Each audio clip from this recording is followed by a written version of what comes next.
How's it going, everybody? So last night my sister and I got to go to the Toronto Film Festival and see the North American premiere for Joker, and we both left that theater absolutely amazed, so happy with what we saw. Now this is my spoiler-free review. If you guys do want a review where I go in, dive in deep with some of the details of the movie, I can do that for you. I just thought it'd be fair to just give something that everyone can kind of watch and get an idea of how me, a big fan of this character and the comic books, felt watching this movie. And attached to this, right after I'm done rambling, will be the Q&A with Todd Phillips, Joaquin Phoenix, and some of the other actors from the film. So let's get started. If you see 5-star reviews and 2 thumbs up and things like that online, it's because this is a 5-star movie and deserves 2 thumbs up. I mean, this film is absolutely incredible. The acting, directing, storytelling, cinematography, all of that, it's excellent. It's perfect. The overall feeling that you get watching the movie is you feel uncomfortable.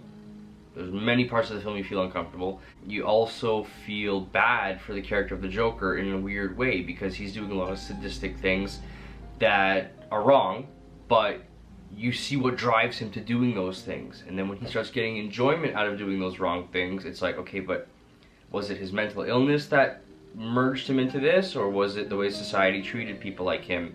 So it's kind of a mix of both. What I like about that is this is the first time they've actually dived into the character and explored not only his origin, him trying to find out where his place in the world is, his mental illness, a lot of other things. We finally see everything in depth, and that's what I loved about this, and Joaquin Phoenix absolutely kills it. Everything from his laugh, his movements, his facial expressions, all of that. He does an amazing job. I know a lot of people are probably going to ask me, hey, is he better than Heath Ledger? How does he compare to Jack Nicholson, Cesar Romero, other Jokers?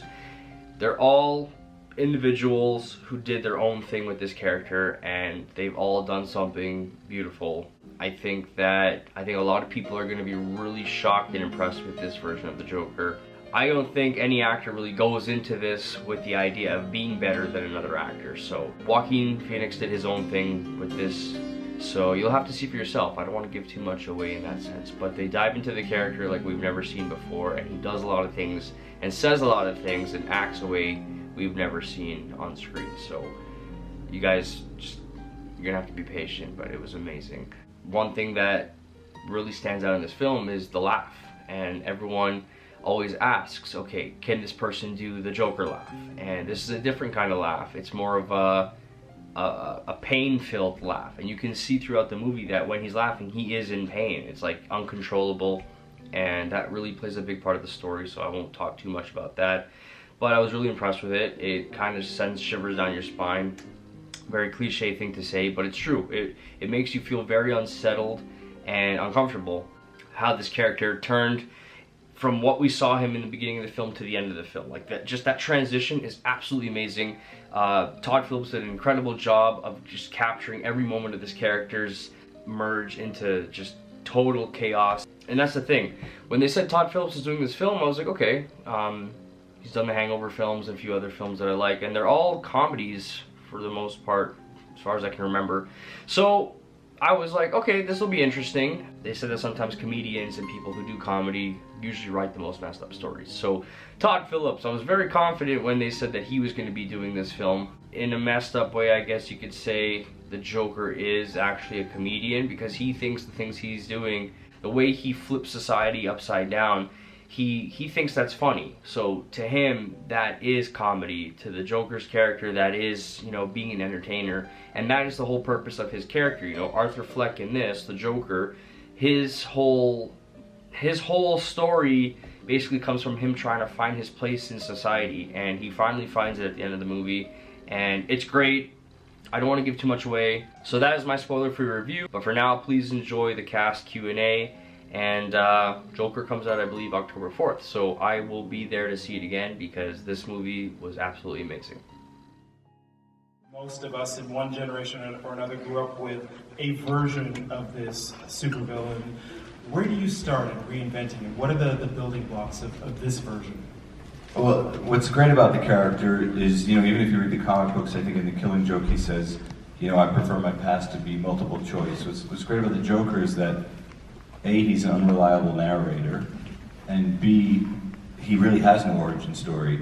So we had a freedom, you know, we picked and chose a little bit from some of the comics and some of the past of what to use, but there was a real freedom with it. It was very liberating. Even the guys at DC, the people at DC had said, yeah, you can just do what you want, take a shot at just doing something different. So the real idea was just about doing in-depth character study, a deep dive into, like, what if you take a comic book movie and you do it in a different way and you just do a character study that very much was, you know, motivated and from some of the films from the 70s. Obviously, Bob was in some of those movies. There are other movies, whether it's Network or Death Wish, that find their sort of motivation for us. But it really started, weirdly enough, with this silent film, The Man Who Laughs, which, funny enough, we didn't even know, but was an inspiration for Bill Finger and Bob Kane when they came up with the Joker character, which we actually didn't even know when we started it.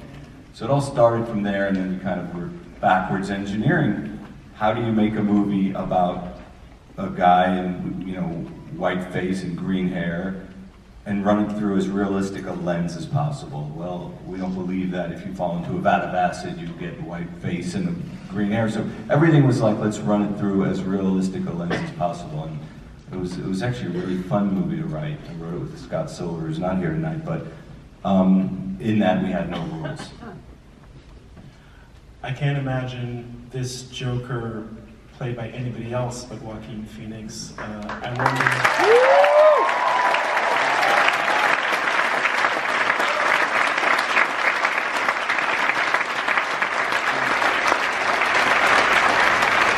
At what point did he come into the process of making the film? Why was it important to cast Joaquin? And Joaquin, I want to ask you afterwards in terms of your decision to take on the role. What was it that attracted you to it?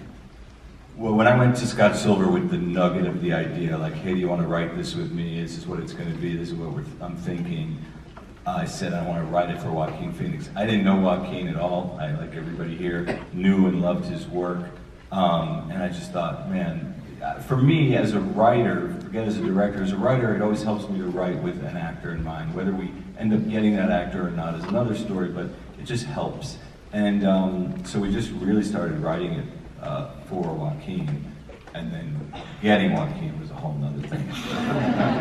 Easier said than done.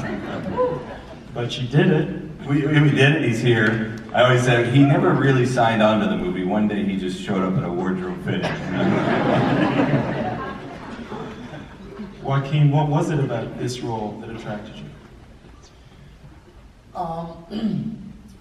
Well, I guess in some ways it seemed limitless in how you could interpret the character and what you could do with it. It didn't feel like there were any rules. And that was very attractive to me, but really it was, close your ears. It was meeting Todd, and he has such a unique understanding of this character in the film and the tone.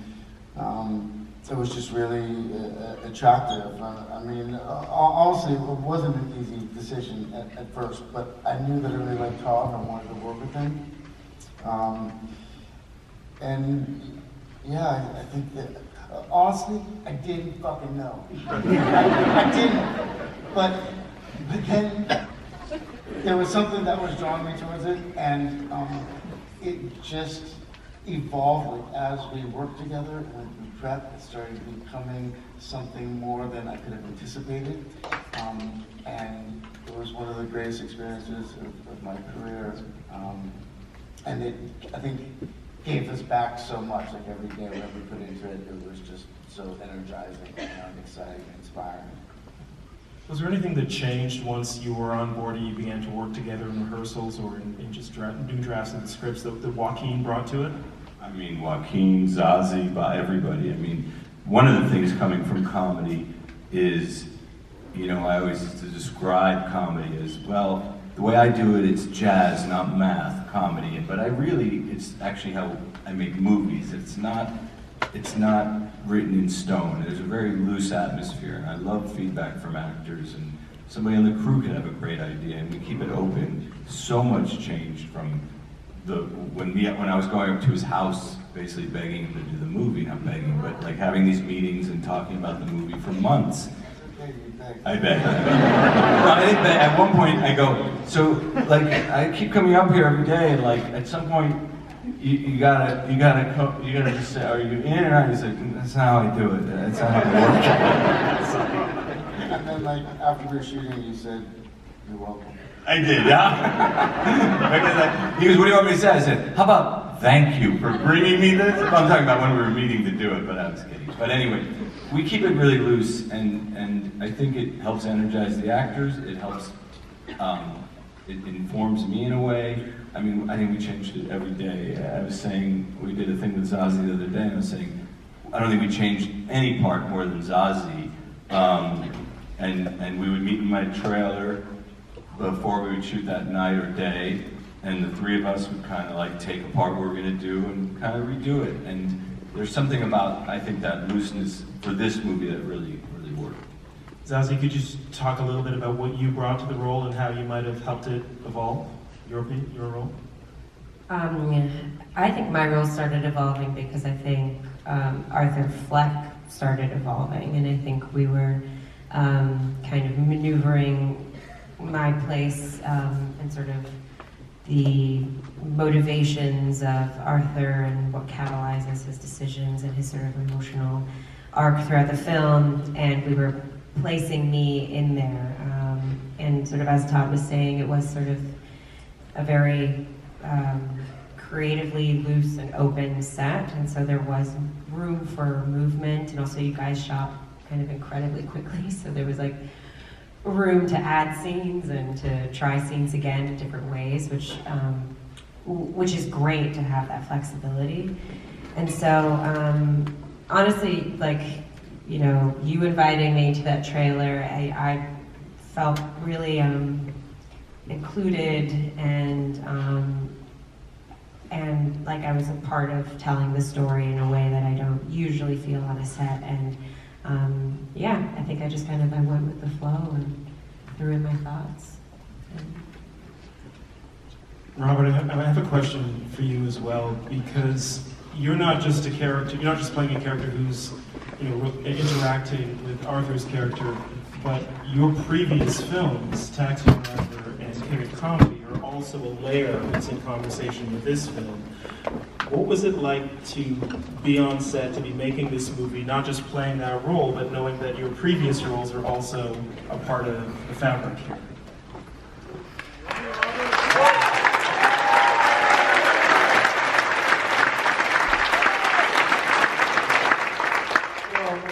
I was told about the script, and Todd told me, well, I was given the script, and then I met Todd, and we talked about it. And I mean, I understood all the connections and so on, and I said, oh, you know, okay. That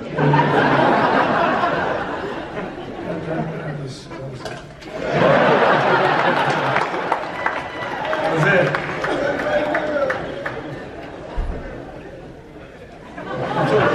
Was it ever just strange on set to know that, I mean, obviously in... we had no long, deep, no grand philosophical discussions about it. Though I liked Todd a lot, we had a good meeting and so on. And I forget what other we talked about. We talked a little bit when we first met about you know, one of my favorite movies, King of Comedy, and we talked about the Republican character. And like, you know, and Bob told me some great stories about Jerry Lewis and working on that movie that I just were special to me just to hear. But yeah, it wasn't just, you know, it's funny because those movies are certainly, you know, informed this, but I always think, or we thought, it was more informed by time in movies, more so than like one or two specific movies, you know. It was more that era from whatever, 74 to 82, that I felt like there was just some beautiful, beautiful characters. Well, also, New York City was mythologized on film in that era as well. The kind of the dirty, grungy New York City that totally changed after that, but we saw that in movies a lot, including the movies that you referenced. Yeah. Francis, I want to ask you about playing one of the pivotal roles in this film, the mother. And that must have been a complex thing because the relationship is so intense with Arthur's character, and your character exerts such influence over him. How did the two of you develop the relationship between the two characters? We were just on set together for as long as it took to do the scenes, that's all. I mean, Todd's so wonderful. And watching the two of them sort of have these little powwows over the corner was quite beautiful because it just showed the intimate working relationship they had. So, you know, we just see where it went, really. And there was a lot of improv, and it was great. It was simple, but it was great. Are there any things that you have to do to establish that sort of mother and son relationship so that it's convincing? You're working together perhaps for the first time, but you have to play a long relationship. But you know, what actors do is so special anyway. The audience doesn't necessarily understand how the scenes are done, but it's in the writing. And it was beautifully in the writing. And then, you know, Todd was there to sort of shape it and guide it. And it just came about. And of course, Joaquin was there just being Arthur. And, you know, it's beautiful, the hair whip. So there's a lot of lore out there about the DC universe and that canon and where this film might eventually fit in the future of that. I don't know if you have thought about that. I'm sure you have thought about it, but I'm not sure if there's anything you can share in terms of where this movie is going to take the entire universe in terms of any shift in direction. Well, yeah, I mean, it's not really connected to that universe, and it was really intentionally not. I mean, the original idea when I went to Warner's with the idea was not just about one movie, but about a label, sort of a side label to DC where you can do these kind of character study, kind of low rent, low budget movies where you get a filmmaker to come in and do some deep dive into a character. So it was never meant to connect, so I don't see it connecting to anything in the future. I think this is just this movie, you know. And finally, you know, we sometimes pigeonhole filmmakers who make a certain kind of movie. You've made a number of great comedies that have been incredibly successful all over the world. This is a departure of a sort, I think, for you. Will we see more films like Joker from you? Has this kind of given you the taste for it?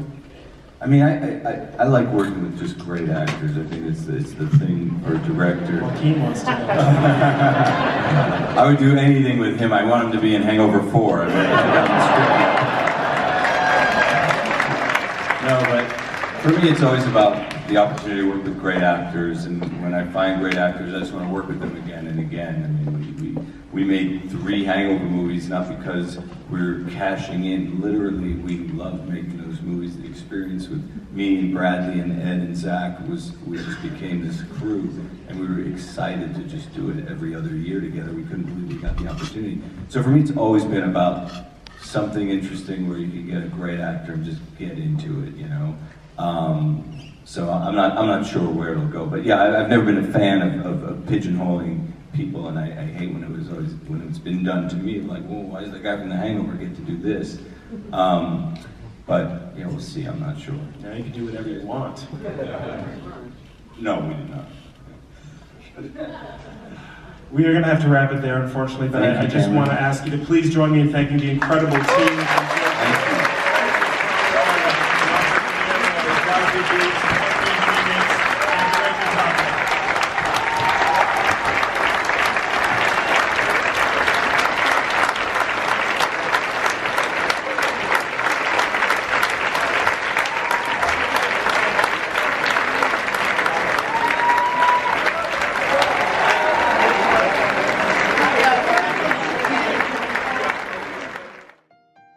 So I hope you guys enjoyed the Q&A, and I can't wait till this movie comes out again because I need to watch it again. And when The Dark Knight came out, I remember going to the theater several times just because there was so much in the movie that I had to kind of dissect and walk out of there and fully understand. And that's what I feel about this, because right now, I'm on a high right now just because this is probably one of the greatest comic book films ever made and one of the greatest versions of the Joker that we've ever seen. So I know that a lot of Joker fans will love it. I know a lot of DC fans will love it. There might be some people out there who question some things in the movie. That's normal. But overall, great movie, great acting, writing. directing, cinematography, everything about it I loved, and all the ratings you see online, I can understand why they're as high as they are. So guys, that is my review. If you want a review where I talk about some of the details of the movie and give away some spoilers, because right now I feel like I'm about to enter spoiler territory, I don't want to do that, leave a comment below and I'll do that, because there is a lot that could potentially set up a larger universe. But I just want everyone to kind of understand that I think, from my opinion and from what I got from Todd Phillips talking, it seems like this is a one-off story, just a character study on the Joker, and I don't know if we'll see Joaquin Phoenix play this character again. I mean, if we do, cool, but I think that this is something that should remain its own standalone film with no sequels and no larger expansion, but that's just how I feel. If you guys like this review, please give the video a thumbs up, please subscribe to my channel and hit the bell icon, and like I said, if you want another review about the same movie but with spoilers, just let me know in the comments below. Take care, guys.